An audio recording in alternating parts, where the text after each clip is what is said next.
오늘 읽은 이사야 말씀은 하나님께서 이사야 선지자를 통해 이스라엘 백성들을 정죄하시고 그들의 잘못을 이렇게 파헤치셔서 그들로 하여금 회개하라 이렇게 부르시는 말씀입니다. 이스라엘의 백성들과 리더들이 타락해서 이사야 때에 타락해서 하나님의 진노를 사는 일을 저지르고 있었습니다. 이사야서 1장에 보시면 4절에 이런 말씀이 있습니다. 슬프다 범죄한 나라요 허물진 백성이요 행악의 종자요 행위가 부패한 자식이로다. 그들이 여호와를 버리며 이스라엘의 거룩하신 이를 만홀히 여겨 멀리하고 물러갔도다 라고 말씀하고 있습니다. 이스라엘 백성이 그때 하나님을 따르지 않고 자신들의 욕심을 따라서 하나님을 거역했던 일이 많았었는데, 저희가 저희의 모습을 보면 지금 이 시간 이 시대에 미국에 살고 있는 저희 이 사회에서 살고 있는 저희의 모습도 별반 다르지 않은 것을 저희가 알 수 있습니다. 하나님이 우리 지금 이 나라의 모습을 보신다면, 평가하신다면 슬프다 범죄한 나라요 라고 말씀하실지 모르겠습니다. 여러분이 미국에 살고 계시면서 여러분이 요즘 주위에서 겪고 있는 것이나 또는 이곳에서 살면서 신앙생활을 하는 모습 속에 하나님께서 어떻게 인도하시는지, 하나님께서 나를 지금 바라보신다면 내 삶 속에 어떤 일이 있다고 말씀하실지 한번 생각해 보셨습니까? 나에게 허물이 있다면, 행악이 있다면, 행위가 부패한 것이 있다면 무엇이 되겠습니까? 늘 익숙하던 모습입니다. 폴 프렌즈에서는 전혀 문제가 안 될 텐데 여러분은 좀 이상하게 생각하실지 모르겠지만 저는 그냥 친근해요. 우리의 모습이 허물진 백성이라고 말을 한다면 무엇이 그렇게 허물졌을까요? 어떤 사람이 내 삶을 들여다보면서 당신은 죄인이요 라고 말을 한다고 친다면 무엇을 가리켜서 죄라고 얘기를 할까요? 하나님의 저의 삶을 낱낱이 파헤치시고 저의 삶을 드러내신다면 하나님 앞에서 우리가 꾸중을 들을 만한 일들은 어느 것이 과연 그런 꾸중을 들을 만한 일이겠습니까? 그 당시에 이사야 선지자가 이 글을 썼을 때 하나님은 이스라엘 백성들의 어떤 모습을 두고 범죄한 나라라고 말씀하셨을까요? 그것을 오늘 본문을 통해 살펴보면서 저희도 저의 삶을 돌아보고 혹시 비슷한 모습이 있지 않은지, 불변하신 하나님의 성품이 정말 저희가 알고 있는 것이라면, 그렇다면 그 똑같은 하나님께서, 변하지 않으신 하나님께서 우리를 보고는 뭐라고 말씀하실지 한번 생각해 보았으면 좋겠습니다. 오늘 본문을 보시면 8절에 이런 말씀이 있습니다. 가옥에 가옥을 이으며 전토에 전토를 더하여 빈틈이 없도록 하고 이 땅 가운데에서 홀로 거주하려 하는 자들은 화 있을진저. 참고로 오늘 본문에 화 있을진저가 두 번이 나오는데요. 먼저 첫 번째 여기 8절에 나오고 있습니다. 하나님께서 보실 때 하나님의 진노를 사서 마땅한 일들이기 때문에, 그 자들의 행동이기 때문에 화 있을진저 얘기하시는데, 무엇을 두고 말씀하시냐면 집이 있는데 그 집에서 그 한 가족이 충분히 살 수 있는데 그 집에다가 또 집을 짓는 거예요. 가옥에 가옥을 이어가며 욕심을 부리는 것입니다. 전토에 전토를 잇는다고 합니다. 내가 이만한 밭을 가지고 경작해서 소산을 먹으면 살 수 있는데 또 거기다가 다른 전토를 더해서 내 것으로 만든다는 것이죠. 이 얘기는 우리가 집을 늘리면 하나님께 죄악이라는 것일까요? 여러분 중에 혹시 최근에 집에 공사하신 분 계신가요? 집에 어떤 없던 패티오를 이렇게 늘리신 분 계신가요? 제가 예전에 뉴저지에 살았는데요. 맨 처음에는 좋은 집에 살다가 이제 한국의 기준으로 봤을 때 이민 와서 보니까 아버지가 마련하신 집이 막 어떤 영화에 나오는 좋은 집이었어요. 그런 집이었어요. 그러다가 한국에서 일이 터지고 IMF 이런 것이 있고 나서 조금 약간 가세가 기울었습니다. 그래서 가세가 기울어서 우리가 살던 곳에서 이제 다른 곳으로 옮겼어요. 그때는 저는 이제 고등학교 다 졸업하고 갔다 왔을 때 얘긴데요. 다시 옮기신 곳은 학군도 그렇게 좋지 않고 좀 이렇게 약간 가난한 사람들이 살던 곳이었습니다. 그런데 그 새로 들어간 집에 갔는데 겉으로 보기에는 되게 작은 집이에요. 되게 작은 집인데 들어가 보면 이게 깊숙하게 계속 들어가요. 무슨 얘기냐면 오래된 집인데 이 집주인이 여기서 말한 대로 가옥에다가 가옥을 이은 겁니다. 뒤로 가니까 공간이 정말 많아요. 그래서 겉으로 보기에는 모르겠는데 거기 들어가서 보면 살 방이 집의 공간이 넓었습니다. 그 집주인이 넓혔던 것처럼 조금 더 쾌적한 삶을 위해서 집을 늘린 것이 잘못된 것일까요? 만약에 그렇다면 저희 중에 하우스 레노베이션 하시는 직종을 가진 분들은 다 잘못된 일을 하신 것이 아니겠습니까? 근데 여기서 말하고자 하는 가옥에 가옥을 잇고 전토에 전토를 더한다는 것은 무엇인가 보면 내 것으로 나에게 하나님께서 허락하신 집이나 땅이 아닌데 하나님의 허락하시는 것보다 더 욕심을 부려서 내 것이 아닌 다른 사람의 것을 빼앗아서 내 것으로 만든다는 것입니다. 부자들이 자신의 땅과 가옥을 늘리면서 그것을 위해 필요한 가난한 형제들의 소유지를 빼앗고 돌려주지 않고 있었던 일이 이스라엘에 있었던 것입니다. 하나님이 각 족속에게, 각 지파의 족속에게 기업으로 주신 땅들이 있는데 그것은 그 족속에게 영원토록 속해야 되는 것인데 그것을 무시하고 자기의 것으로 만들었다는 것이죠. 레위기 25장에 보시면 10절에 이런 말씀이 있습니다. 너희는 50년째 해를 거룩하게 하여 그 땅에 있는 모든 주민을 위하여 자유를 공포하라. 이 해는 너희에게 희년이니 너희는 각각 자기의 소유지로 돌아가며 각각 자기의 가족에게로 돌아갈지며 50년이 되면 모든 것이 다 리셋이 되는 거예요. 그래서 각 족속마다 각 가족마다 가지고 있는 재산이 옛날 것으로 다시 돌아가는 것입니다. 그 25장 23절에 보시면 토지를 영구히 팔지 말 것은 토지는 다 내 것임이니라. 너희는 거류민이요 동거하는 자로서 나와 함께 있느니라. 너희 기업의 온 땅에서 그 토지 무르기를 허락할지니 28절에 보시면 그러나 자기가 물을 힘이 없으면 그 판 것이 희년에 이르기까지 산자의 손에 있다가 희년에 이르러 돌아올지니 그것이 곧 그의 기업으로 돌아갈 것이니라.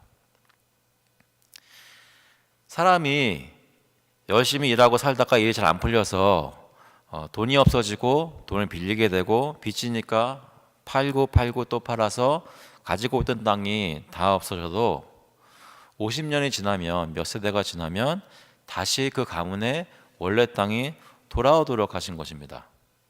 그런데 욕심을 가진 이스라엘 백성들이 자신들의 돈과 힘을 사용해서 이웃의 땅과 토지를, 이웃의 땅과 집들을 영원히 자기의 것으로 만들어버리는 일들이 있었다는 것입니다. 다시 말해 내 집이 큰 것이 문제가 아니라 내 집이 큼으로 해서 다른 사람들의 공간을 빼앗아 버리는 것이 문제였다는 것입니다. 왜요? 이 사람들의 마음속에는 가옥에 가옥을 이으며 전토에 전토를 더하여 빈틈이 없도록 하고 이 땅 가운데에서 홀로 거주하려 하는 자들은 화 있을진저 했습니다. 다시 말해 이웃과 함께 주님이 주신 복을 누리려는 것이 아니라 이웃을 무시하고 그들을 몰아내고 나 혼자 하나님이 주신 복들을 누리려 하는 것이, 그것이 죄였다는 것입니다.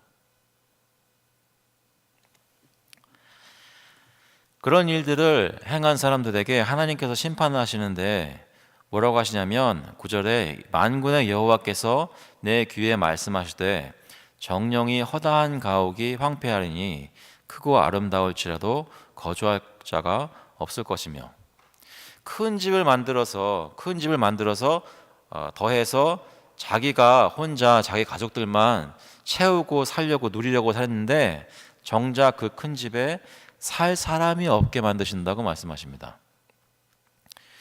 또 10절에 보니까 열흘가리 포도원에 겨우 포도주 한 바트가 나겠고 한 호멜의 종자를 뿌려도 간신히 한 에바가 나리라. 이 말은 열흘가리면은 소 한 겨리가 하루에 가는 그것을 열흘 동안, 하지 말에 10에이커 정도 되는 땅인데 그 땅에 포도원을 갖고 왔는데 겨우 포도주 한 바트면은 한 22리터 5.8갤런 정도 포도주가 난다는 것입니다.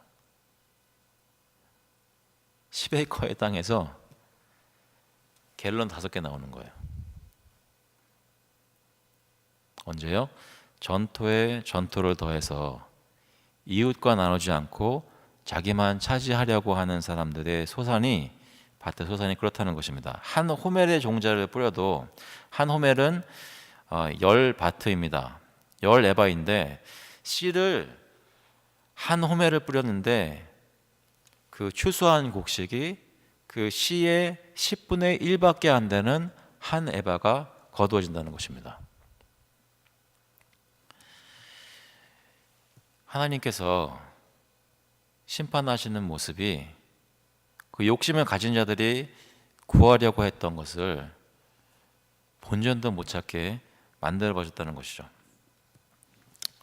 우리는 욕심을 부리고 있지는 않습니까?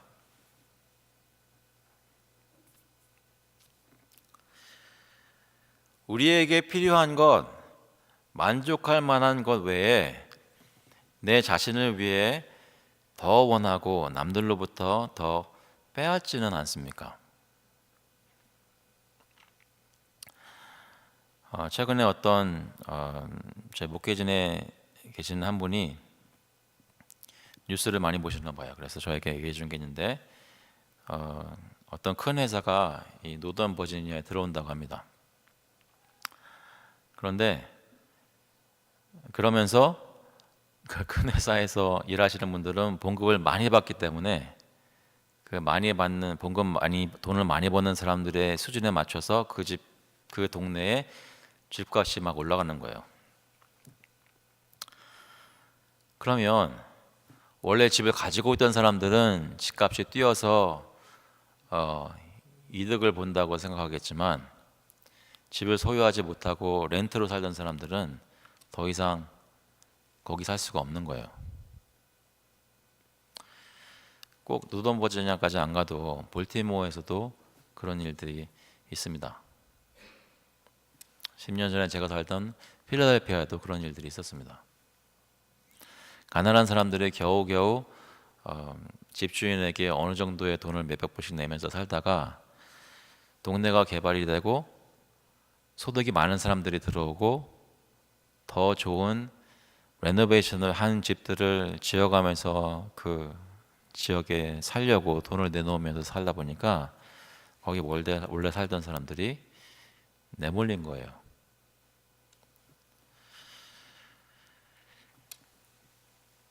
그 사람들은 어디로 갈까요? 옛날에 홈리스들은 볼티모어 안에서 많이 있었다고 합니다. 그런데 개발되고 밀려나면서 제섭이나 하워드 카운티로 홈리스들이 밀려난 분들도 많이 있습니다. 돈을 많이 버는 사람들이 이웃과 어떻게 나누며 공생할지를 궁리하고 실천하지 않는다면 하나님이 어떻게 심판하시겠습니까?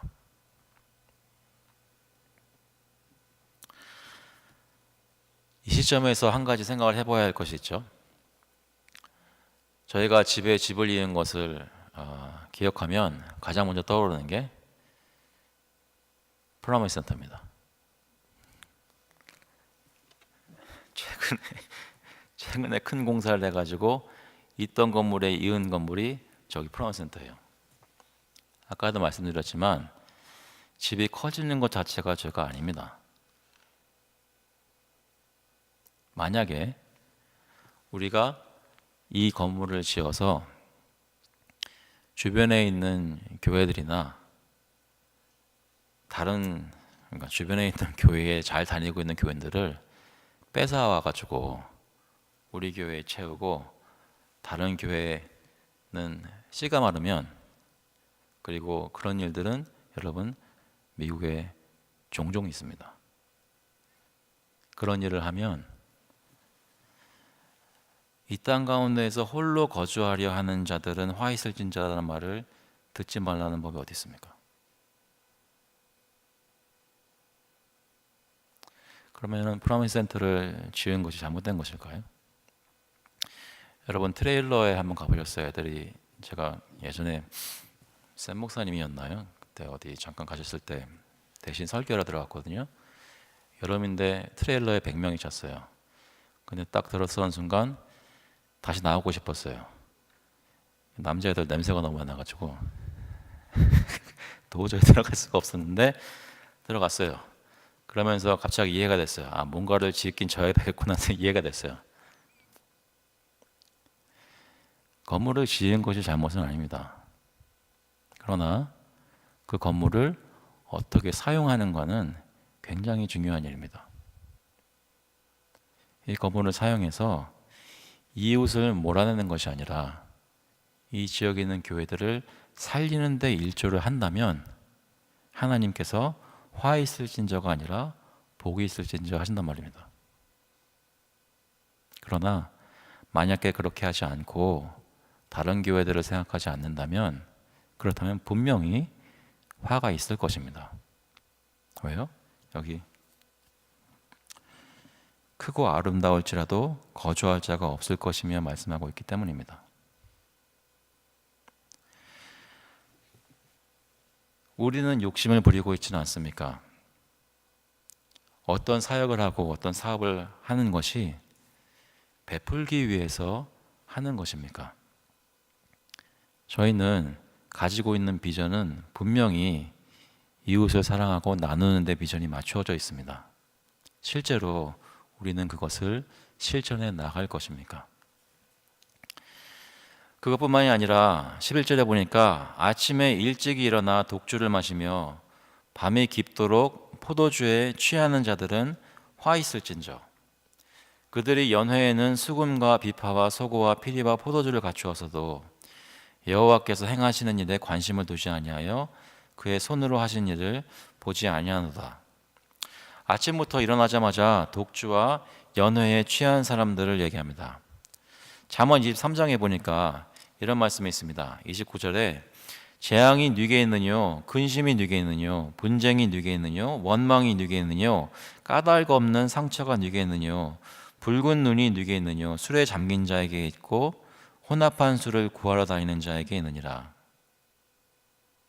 포도주는 붉고 잔에서 번쩍이며 순하게 내려가나니 너는 그것을 보지도 말지어다. 그것이 마침내 뱀같이 물 것이요 독사같이 쏠 것이며 또 내 눈에는 괴이한 것이 보일 것이요 내 마음은 구부러진 말을 할 것이며 너는 바다 가운데에 누운 자 같을 것이요 돛대 위에 누운 자 같을 것이며 내가 스스로 말하기를 사람이 나를 때려도 나는 아프지 아니하고 나를 상하게 하여도 내게 감각이 없도다. 내가 언제나 깰까 다시 술을 찾겠다 하리라.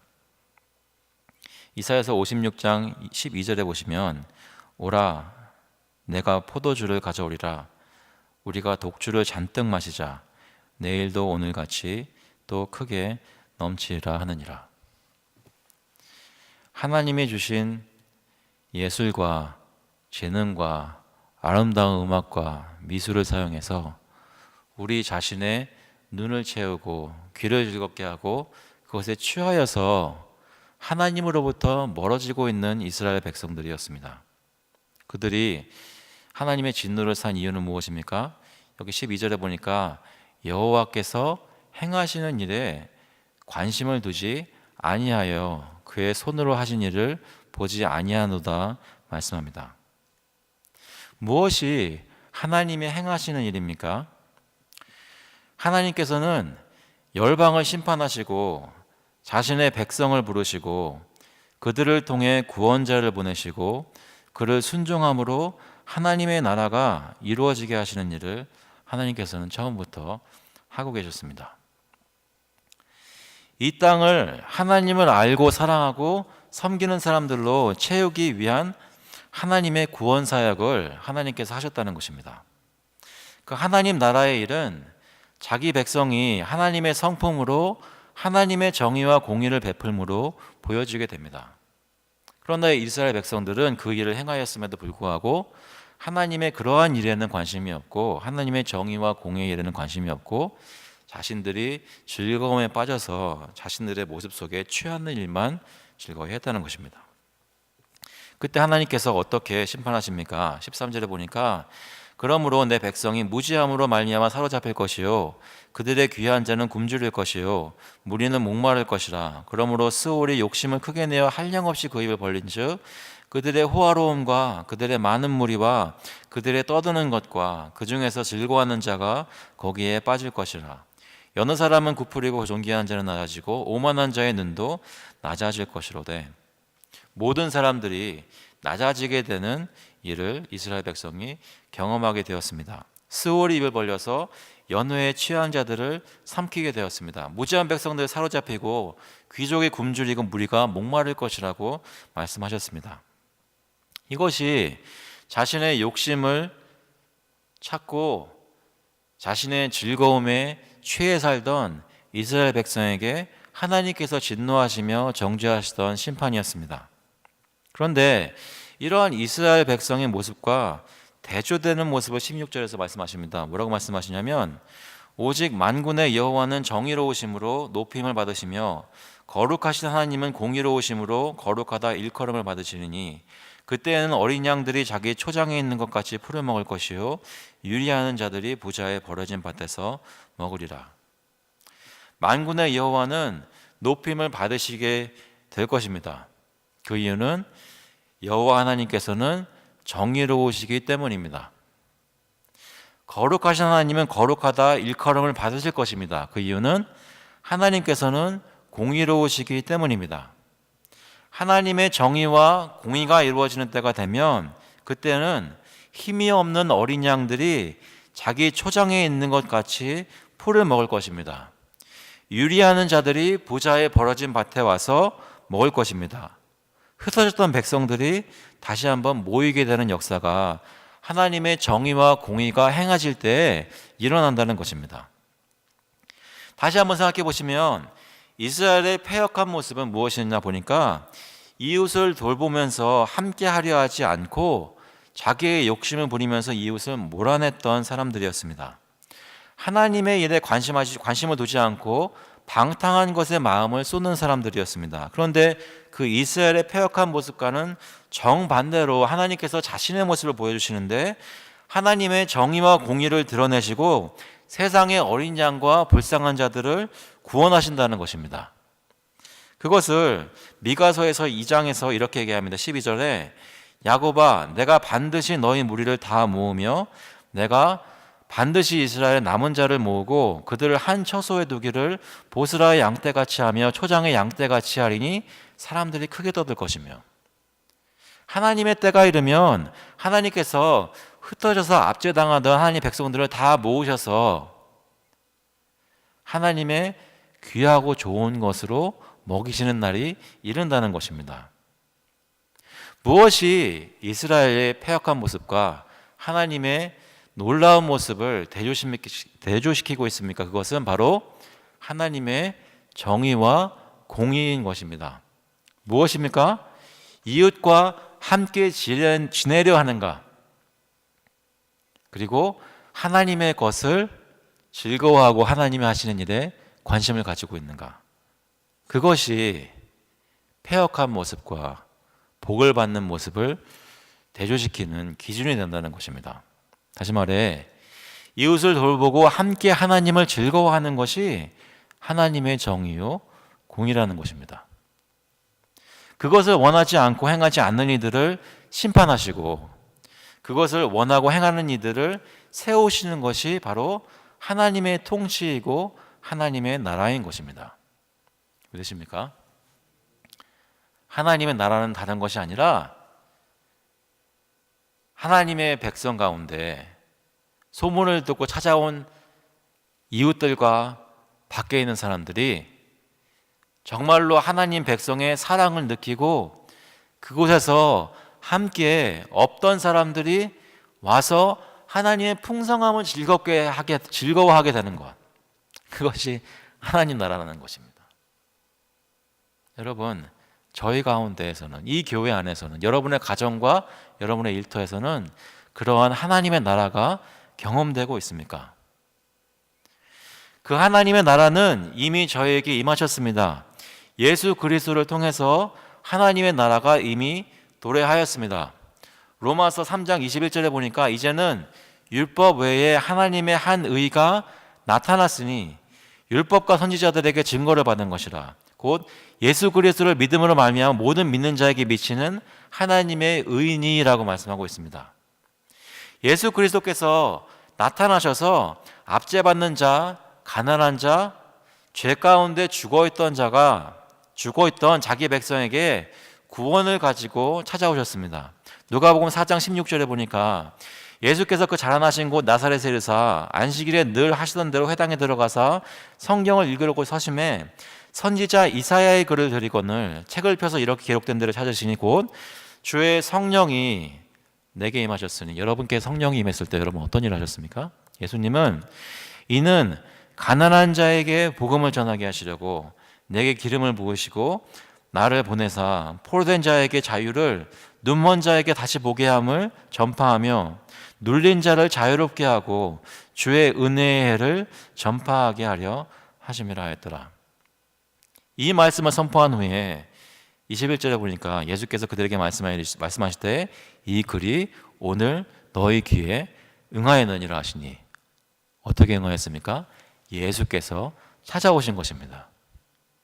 마태복음 11장에 보니까 2절에 요한이 옥에서 그리스도께서 하신 일을 듣고 제자들을 보내어 예수께 여짜오되 오실 그이가 당신이오니까 우리가 다른 일을 기다려오니까 예수께서 대답하여 이르시되 너희가 가서 듣고 보는 것을 요한에게 알리되 맹인이 보며 못 걷는 사람이 걸으며 나병 환자가 깨끗함을 받으며 못 듣는 자가 들으며 죽은 자가 살아나며 가난한 자에게 복음이 전파된다 하라. 누구든지 나로 말미암아 실족하지 아니하는 자는 복이 있도다 하시니라. 예수 그리스도께서 찾아오셔서 가난한 자에게 복음을 전파하시는 일을 했을 때 하나님의 나라가 이 땅에 있는 백성들에게 경험되었다는 것입니다. 저희 교회의 사역을 통해서 하나님의 나라가 이 주변에 있는 사람들에게 경험되어지고 있습니까? 마태복음 9장 35절에 보시니까 예수께서 모든 도시와 마을에 두루 다니사 그들의 회당에서 가르치시며 천국 복음을 전파하시고 모든 병과 모든 약한 것을 고치시니라. 무리를 보시고 불쌍히 여기시니 이는 그들이 목자 없는 양과 같이 고생하며 기진함이라. 여러분, 저희가 살고 있는 이 땅에 지금 주위를 살펴보시면 목자 없는 양과 같이 고생하고 기진한 사람들이 돈이 많던 적던 마음속에 갈피를 못 잡고 기진한 백성들이 얼마나 많은지 모릅니다. 추수할 것은 그렇게 많은데 일꾼이 적으니 그러므로 추수하는 주인에게 청하여 추수할 일꾼들을 보내주소서라고 저희는 기도하고 있습니까?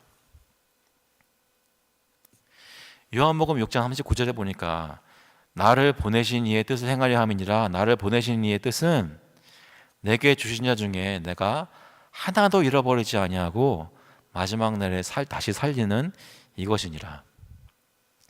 하나님께서 구원하실 백성을 태초 전부터 작정하시고 구원하기로 정하신 후에 저희 가운데 지금 하나님의 역사를 교회를 통해서 하고 계십니다.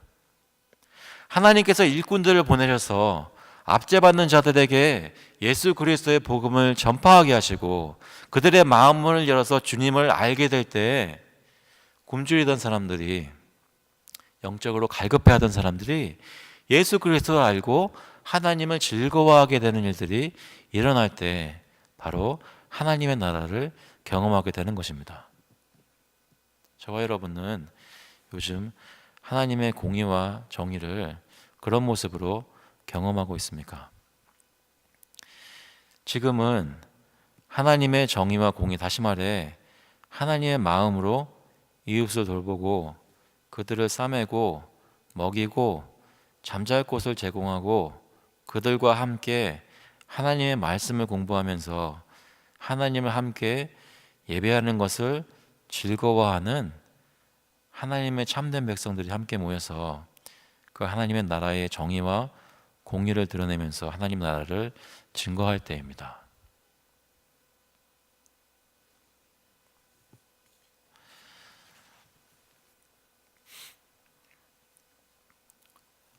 이런 생각을 해봤습니다. 저희는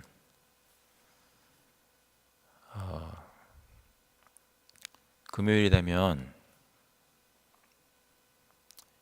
예배당에 와서 하나님을 막 찬양할 수 있습니다. 그런데 금요일이 되면 세상에서 뭔가를 갈급해하면서 살아갈 곳이 마땅치 않아 가지고 바에 가고 연락에 취해 사는 곳에 막 찾아가서 흥청망청 시간을 보내고 있는 사람들이 저희 주변에 지금 많이 있다는 것입니다. 저희는 하나님을 갈급해하는 시간이 되면 차를 타고 10분 드라이브하고 20분 드라이브하면 좋은 성전에 와서 예배를 드릴 수가 있습니다. 그런데 지금 당장 내일 홈리스 사역도 한 달에 한 번씩 가는데 거기서 샌드위치를 받아 먹는 거기 계시는 분들은 차가 없으니까 걸어서 가야 되는데 걸어서 그 주변에서 갈 만한 복음을 정말로 전하는 좋은 교회들이 정말 많이 없습니다. 저희는 주님의 좋은 것을 지금 경험하고 누리고 있는데 저희 주변에는 그렇지 못한 이웃들이 많이 있다는 것입니다. 그렇다면 저희들이 해야 할 일이 무엇이겠습니까? 어떻게 하면 내 이웃과 함께 하나님을 즐거워할 수 있을까? 그 일을 힘써야 하지 않겠습니까? 왜냐하면 그것이 바로 예수께서 저희에게 하신 일이기 때문입니다. 참 하나님을 알지 못하고 죽어 있을 때 예수님께서 저희 가운데 찾아오셔서 저희와 함께 하나님을 알고 기뻐하도록 십자가에 달려 죽으시고 부활하신 사역이 바로 예수님의 사역이셨습니다. 그렇다면 그 사역을 믿고 주님을 따르는 저희들은 예수 그리스도께서 보여주신 하나님 나라의 사역을 할 수 있기를 바랍니다. 그 일을 할 수 있도록 하나님께서 지혜 주시고 또 저에게 열심도 주시기를 예수 그리스도의 이름으로 축원합니다. 같이 한번 기도하시겠습니다.